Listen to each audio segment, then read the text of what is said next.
Hey everyone, and welcome back. Get ready, because today we're going to dive deep into something really cool. That sweet spot where truly loving what you do meets living your most awesome life. Sounds exciting. It really is, and guess what? We've got a book that's going to help us navigate this awesome intersection, The Big Five for Life by John Strelecky. I've heard of it. It's fiction, right? It is, but don't let that fool ya. It's full of these really thought-provoking ideas about leadership, purpose, those big, hairy, audacious goals we all have somewhere in the back of our mind. Oh, absolutely. This book dives headfirst into how to actually achieve them. What I find fascinating is how it just drops you right into this company where this whole concept isn't some far-off dream, it's their reality. Okay, now you've got me hooked. Paint me a picture. What's it like? Imagine a workplace where everyone, and I mean everyone, is not just good at their job, but they're genuinely excited to be there, doing what they love, and living their best lives both in and out of the office. Okay, that sounds pretty amazing, not gonna lie. But how do they actually pull that off? What's the magic formula? Well, it all starts with this incredible character, Thomas Durrell. He is a leader who built his companies on some pretty, shall we say, unconventional principles. Unconventional, huh? I'm all about breaking the mold. Tell me more. One of the very first things Thomas does is challenge people to totally rethink their relationship with time. Oh, I like where this is going. How does he do that? He introduces this idea called Museum Day. Museum Day. Yeah, it's like imagine each day as an exhibit in the museum of your life. So if someone were to wander through your museum at the very end, what would they see? What would your exhibits look like? Wow, okay, that is powerful. I can already feel myself reevaluating my to-do list. Yeah. But how does this whole Museum Day thing play out in an actual workplace setting? That's where things get really interesting. Thomas takes this concept and basically throws the traditional employer-employee playbook right out the window. Okay, I knew there had to be some rule breaking involved. So how does he see the whole dynamic? He views every single person in his company not just as an employee, but as a travel companion. It's a shared journey they're all on together. I love that. So it's less about punching the clock and more about being part of a team, working towards a shared adventure, right? 100%. And a huge part of this journey is about understanding what Thomas calls your Vector existence, or ZDE for short. ZDE. Okay, you got to break that down for me. It means your purpose of existence. Thomas is a firm believer that both individuals and the company itself, need to have a crystal clear sense of their ZDE, their why for being. So finding that perfect alignment where your own personal why resonates with the company's mission. You got it. And this is where we get to the heart of it all, the core of Thomas's philosophy. Hit me with it.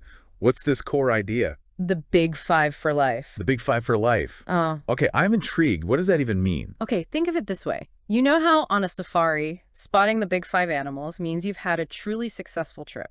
Well, it's the same concept here. But instead of animals, it's your goals. The five most important things you want to achieve in your lifetime. So it's like your own personal definition of winning at life. Exactly. And the really brilliant part is how Thomas weaves this whole concept into the very fabric of how his companies operate. Oh, I love it when real-world application meets inspirational concepts. Give me the details. How does it all work in a business setting? Well, picture this walking into a job interview, but instead of just rattling off your resume, you're actually discussing your big five for life. Wow, talk about a way to cut through the BS and really see if someone's a good fit. I'm assuming that's exactly what Thomas does in his companies. You bet. It's all about making sure there's a natural harmony between an individual's aspirations and what the company's striving for. But it doesn't stop there. It doesn't. Tell me more. They even use the Big Five for Life framework for project management. Hold on, hold on. How do you use a Big Five framework to manage a project? I need some details. Okay, remember the whole Museum Day concept? Well, think of each project as creating a new exhibit in the museum of the company's achievements. Okay. I'm starting to see how it all ties together. It's a really cool concept, but does it actually lead to any tangible benefits? Does it move the needle? That's the thing, it totally does. For one, companies that have embraced this philosophy often see a massive jump in productivity. Well, yeah, when people are lit up about their work and feel a stronger sense of purpose, it makes sense that they'd bring more energy and focus to what they're doing. Exactly. Oh, and here's another perk. A big one, companies using this approach often see a huge drop in employee turnover. Ah, so less time and money wasted on constantly having to replace people. Sounds like a win-win. Exactly. We're talking potentially millions saved, and that's not even factoring in the increased profit from a happier, more engaged workforce.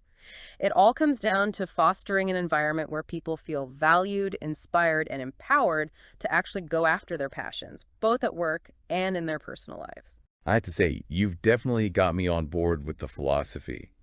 But I think we both know it's easy to get caught up in the how of it all, right? We can get so fixated on the logistics, the nitty-gritty details of execution, that sometimes we lose sight of the who. You hit the nail on the head. It's so easy to fall into that trap. In fact, the book addresses that very thing. They call it the "how will that happen" disease.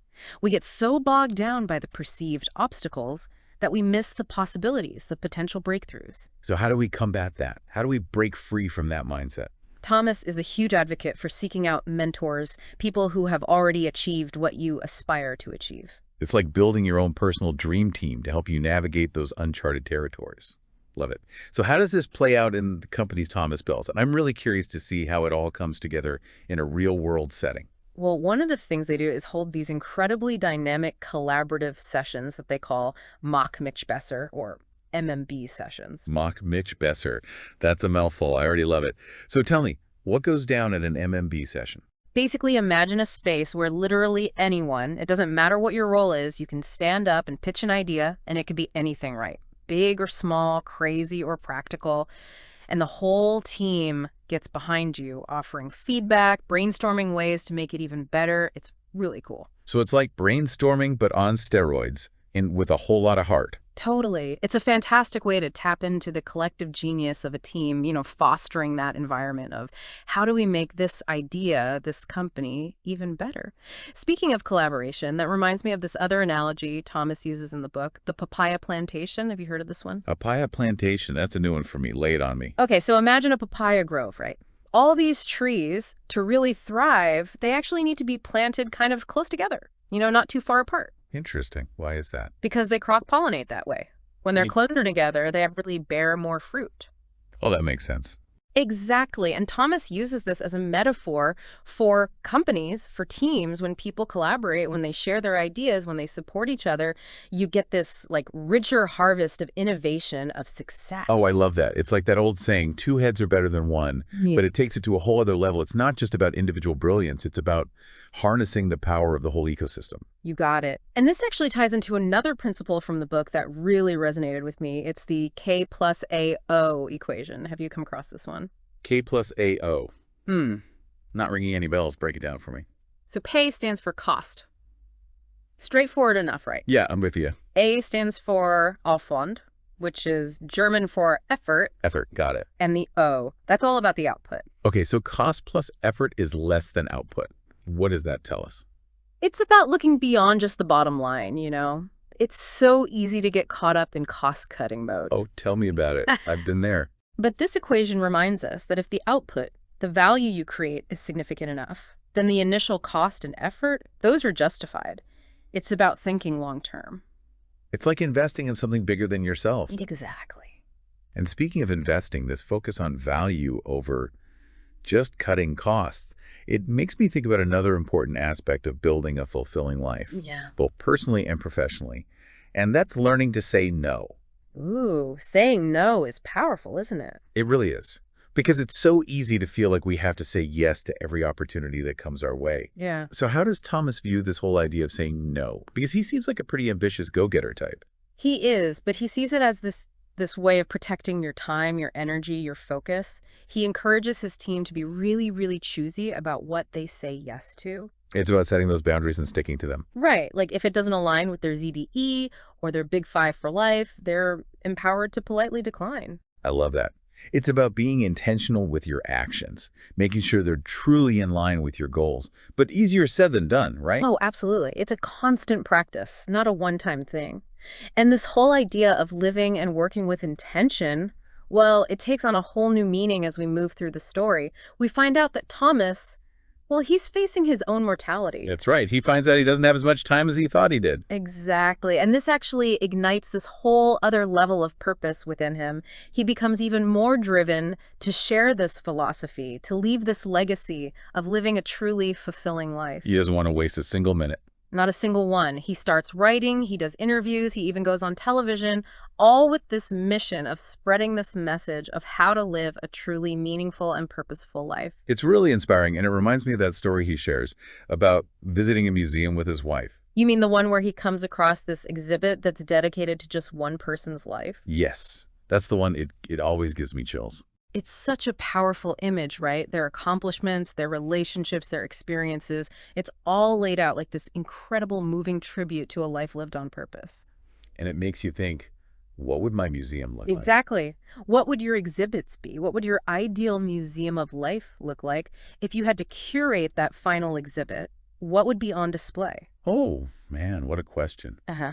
I think for me, it would definitely have to be packed with adventure, like a whole wing dedicated to exploring new places, pushing my limits, and then, of course, a section showcasing those deep, meaningful connections I've built with the people I love, friends, family, loved ones. Oh, and maybe a room dedicated to all the times I took a chance, a leap of faith, even when it scared the heck out of me. I love that. It's about identifying those things that make your soul sing.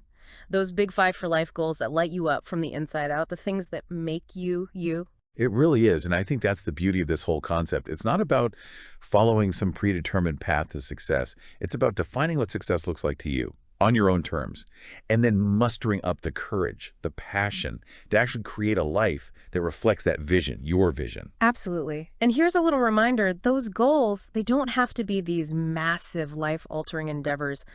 Don't underestimate the power of those small, seemingly insignificant steps you take consistently over time. Those add up. Or you know what, that reminds me of something my grandmother used to always say, the journey of 1,000 miles begins with a single step. Exactly. Every masterpiece, every life well lived, it all starts with that first brushstroke, that initial step. What truly matters is that you're moving in a direction that feels right for you, aligned with your purpose, your own unique definition of a life well lived. So good. So for anyone listening who's feeling that spark, that little nudge to create their own masterpiece, what's one tangible thing they can do today, right now, to start bringing those big five for life goals into reality? You know, I think the most important thing is to get crystal clear on what those goals actually are. It sounds simple, but sometimes it's the simplest actions that have the biggest impact. So maybe carve out some time for yourself, grab a journal, find a quiet space, and just allow yourself to dream without limitations, no judgment. Ask yourself, what truly sets my soul on fire? What kind of legacy do I want to leave behind? And once you have those goals, those guiding stars, break them down into smaller, more manageable steps. Remember, the journey of 1,000 miles. Begins with a single step. Mhm. I love it. This deep dive has been amazing. I don't know about you, but I'm feeling super inspired, ready to start curating my own museum of life with intention. As you should. Remember, this life, it's your masterpiece. Make it a good one. And that's a wrap on another deep dive. Make sure to tune in next time for more explorations into living a life